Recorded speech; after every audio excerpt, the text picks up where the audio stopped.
Taip, ačiū už galimybę išsakyti paskutinį žodį, bet tas žodis bus ne vienas, jų bus gerokai daugiau. Aišku, nenoriu jų labai plačiai, nes apie šitą bylą jau tiek visuomenė išdiskutuota, tiek buvo medžiagos ir tiek eilinį kartą šitą istoriją suskaldė visuomenę. Na, bet aš norėčiau pabrėžti, kad šita byla, kaip ir visos kitos bylos prieš mane, yra akivaizdžiai politiškai motyvuotos. Nes, visuomenė aiškiai yra mano politinė ir visuomenė pozicija. Jinai visiškai prieštarauja tom kryptim, kuriom dabar eina mūsų valstybė.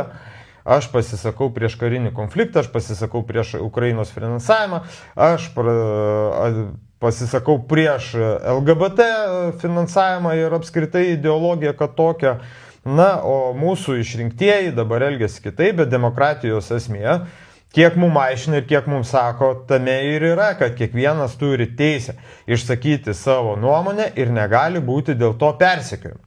Deja, šiuo metu šio visuomeniai dėl tam tikrų įvykių, dėl pasaulinių įvykių, kurie palėtė mūsų valstybę, visuomenė irgi gavosi ganėtinai susiskaldžiusi ir turi tokių problemų ir galiu pasakyti, visuomenė, mano nuomonė, apskritai serga.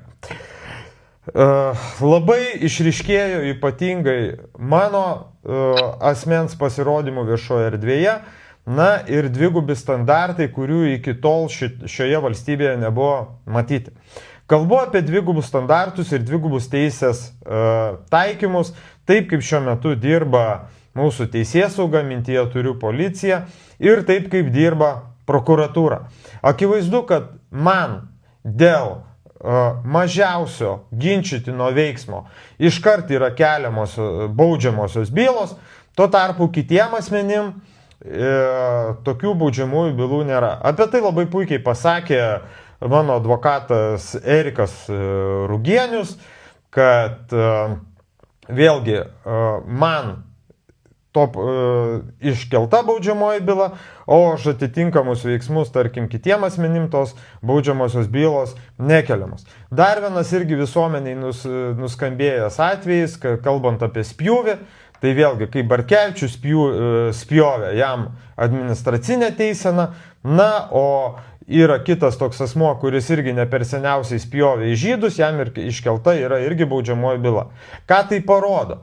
Tai parodo, kad prokuratūra tiesiog vieniem asmenim kritikuojantiem valdžią taiko baudžiamąją atsakomybę, kitiem ne. Ir aš jau nebe vienintelis asmo, kurio atžvilgiu yra išimtinai taikoma baudžiamoji atsakomybė. Na, iš esmės prokuratūra net ir kaltinamajam akte nutilėjo, įsivaizduokit, drįso nutilėti faktą, jog buvo į mane spjauta.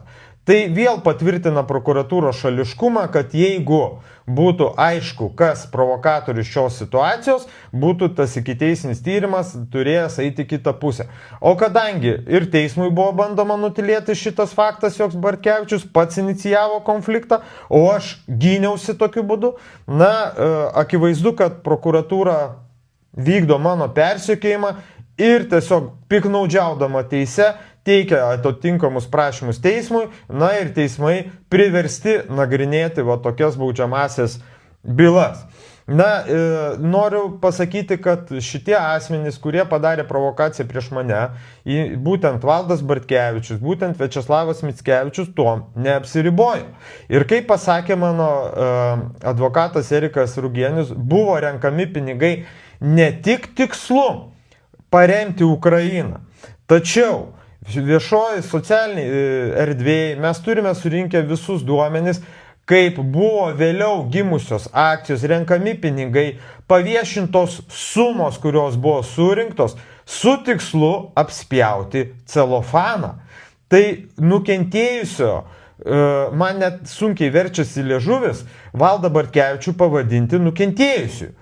Tuo labiau visuomenės akise nepamirškim, kad prokuratūra atstovauja ne tik valstybės interesus, bet turi ginti ir viešą interesą. Taigi viešoji erdvėj mano šitas atliktas veiksmas, tai buvo tai kaip garbės ir orumo įžeidimo gynimas. Ir visuomenė viešoje erdvėje tą įvertino. Paskaitykit komentarus net ir po tų šališkų straipsnių, kurios rašė Delfi, kurios rašė 15 minučių, nes dabar tokia yra toks politinis klimatas, kad tie, kurie renka paramą Ukrainai, yra geri, o tie, kurie kritikuoja valstybės pinigų pervedimus svetimai valstybei, tie yra blogi. Tiesiog dabar taip yra ir viskas. Jeigu ministras naujasis sako, kad Čaikovskio nebegalima klausyti, tai apie ką mes kalbam. Bet, tas klimatas, aš tikiu, pasikeis. Bet iš esmės, šita grupelė, Valdas Bartkevičius kartu su Viačeslavu Mickevičium tiesiog negana, kad padarė provokaciją prieš mane, negana, kad man sukėlė teisinių problemų, ko pasiekoje turiu dalyvauti teisiniuose procesuose, dar jie iš viso šito reikalo pasipelnė. Ir visi šitie duomenys yra. Aš nesu įstikinęs, kad patikta į bylą, bet iš esmės, koks skirtumas, aš apskritai Lietuvoje nebetikiu, sunkiai bepatikiu teisingumu, nes asmeniškai pagal bylų kiekį mane tik tai vienoje ir dviejose bylose yra išteisinę. Dviejose berods. O pažiūrėkit, kiek jau kaltinamųjų nuosprendžių esu išgirdęs. Ir tikrai ne dėl to, kad kažką padariau. Vėl apie prokurorės bandymą sukelti tą įspūdį. Cituoju dabar, ką teigia prokurorė. Padarė nusikaltimą būdamas recidivistu, prašau pripažinti recidivistu. Kaip įdomiai iš pačios pirmos minutės prokurorė bandė aiškinti, kad aš esu recidivistas, nors nei vieno teismo, jokių nuosprendžių. Aš nesu pripažintas recidivistu ir prokurorė pati savo prieštarauja. Tai jeigu jinai teigia, kad aš recidivistas, kodėl jinai prašo, kad tokių mane pripažintų? Suprantat, kaip yra daromas įspūdis. Teismui, ar čia bandoma suklaidinti, bet, man atrodo, dar prokurorė šiek tiek per jauna tokia manipulacija, o teismas, aš tikiuosi, turi pakankamai patirties. Vėlgi bandomas demonizuoti mano personažas, bandoma pasakyti, kad nedirba niekur. Ne, visiškai, žinokit, tai yra netiesa. Aš jau Baltarusijoje atsidaręs esu 2 įmonės, 3 atsidarinėju Amerikoje, pradedam vėl naujinti galimybės prekiauti kalio trąšom. Tai yra, darbai vyksta, paklausimų yra pilna ir teigimas, kad aš niekur nedirbu, tai vėlgi, gal pirmą prokurorę paklaustų, ką aš veikiu, tada bandytų teismui teikti, kad aš dirbu kur nors ar nedirbu. Tai aš prokurorė asmeniškai pasakau, kad taip dirbu labai stipriai, kad atnaujint galimybę net ir per Lietuvą toliau tranzitų vežti kalio trąšas, iš ko ir Lietuvos Respublika galėtų neblogai uždirbtų. Maždaug uždirbtų kelias tūkstančius prokurorės atlyginimų per vieną dieną, gal net per valandą. Mes kalbam apie tokias apyvartas ir apie tokį indėlį Lietuvai. Vėlgi, vieną momentą, kurį ir pats liudytojo pamiršau paklausti Viačeslavo Mickevičiaus, jisai viešoje erdvėje irgi rašė, akivaizdu, kad su Valdu Bartkevičium palaikė komunikaciją, o viešoje erdvėje parašė, kad eikite visi prie scenos, celofanas ten kažkur pastebėtas. Akivaizdu, kad mano pasirodymas buvo jau laukiamas, buvo planuotas. Bartkevičius pats prie manęs priėjo, o ne aš prie jo priėjau ir matėt puikiai, kaip advokatas Erikas Rugėnius pasakė, man ir ranką uždėjo, pradėjo ten prie manęs kabinėtis ir iš vaizdo medžiagos irgi matyti, jog VST pareigūnai vieną kartą jį atitraukė nuo manęs, o kitą kartą jis pro jos prasiveržė ir ką sugebėjo spjauti man į veidą. Iš esmės, vėlgi, buvo pagarsinti vaizdo įrašai, kur kalba VST pareigūnai ir vėlgi jų ten, ar kaip supratau, vidiniais kanalais ar racijos pagalba teko man pačiam nugirsti, kaip vienas iš pareigūnų pasakė, atėjo mūsų draugas. Tai dabar ką jie tuo draugu vadina? Ar jie vadina mane ar kitą pareigūną? Ar Valdą Bartkevičių, čia kaip ir iki galo nesupratau. Bet akivaizdu, kad jau ir policininkai irgi dalyvauja tam tikrose dalykuose ir tarsi tai buvo lauktas veiksmas.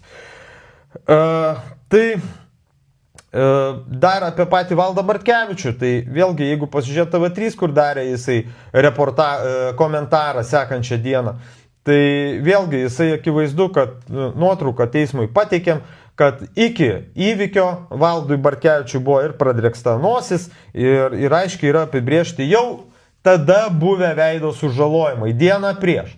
Ką daro Valdas Bartkevičius kitos dienos vakare, nusilupa šašą nuo nosies ir TV3 žurnalistai rodo, va žiūrėkit, ką man padarė. Tuo tarpu vaizdo įraše dar kitą dieną Valdas Bartkevičius dar aiškina, kad jisai gydysis taip ilgai todėl, kad paimti daugiau pinigų iš celofano, turint omeny manyje, nes mano toks slapyvardis.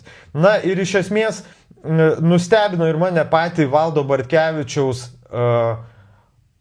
nuomonės pakeitimas dėl ieškinio, kurio jisai atsisakė, nes, ta įrodymų gausuma, nepaisant to, kiek vaidina aklą prokurorė, akivaizdi. Ir Valdą Bartkevičių, kaip sakant, kritikos lavina dėl netinkamo elgesio buvo milžiniška ir jį palaikančių ir pateisinančių jo elgesį buvo absoliutus minimumas. Iš esmės, baigiant savo kalbą, noriu pabrėžti tokį dalyką. Čia, kur dabar aš esu, kur aš dirbu, mane už šitą veiksmą net, žinokit, giria ir sako tiesiai šviesiai, tai maladėc, nabil mordų fašistų. Išversiu, kas yra pasakoma, esi šaunuolis, pridaužėjai į snukį fašistui. Deja, aš jam į tą snukį, jo net nepaliečiau aš jam ten ir kapišoną, bet kaip sakant, vėlgi mes žinom Valdo Bartkevičiaus fašistinės pažiūras, su kuriom aš nesutinku. Ir įvertinant tai, kas žinom puikiai, kas yra fašizmas, tai yra bet kokios nuomonės persekiojimas ir bet kokių žmonių naikinimas turinčių kitokią nuomonę, ką fašistai darė su žydų tauta. Tai tiek aš norėčiau pasisakyti. Gerbiama teisėja, nepraraskit budrumo, nepraraskit sveiko proto. Man nesiverčia liežuvis prašyti, kai mane kaltina, aš po to turiu kažko tai prašyti. Man dar sykį sakau. Aš jau prieš tai buvusiam Raskevičiaus teisme pasakiau, kad man visiškai nusispjaut, koks bus priimtas sprendimas. Į Lietuvą ateina geopolitinės permainos ir aš tikrai jose sudalyvausiu. Ir visiems kaltiem reikės už tai atsakyti. Visiems be išimties. Patikėkite, matot, kas darot pasaulyje, žinokit, Lietuvos tie įvykiai neaplenks. Aš čia būdamas gerokai žinau daugiau, kas laukia Lietuvos. Ir nedaug dievė daugiau žmonių tokių rasis kaip Valdas Bartkevičius, tai mūsų ištiks tikrai bėda. Tai va, tai tiek. Labai linkiu teismui, kaip sakant, priimti teisingą sprendimą, bet man dar kartą pakartosiu, nusispjaut visiškai, ką jūs nuspręsit. Jeigu nuteisit, man dar geriau, man čia medalį įteiks. Supratom. Tai va, sakau, gal geriau nuteiskit, man medalį įteiks rusai už šitą bairį. Jeigu išeina, tai nuosprendžio, jau šūkiu. Visi klausėm, teismas išeina.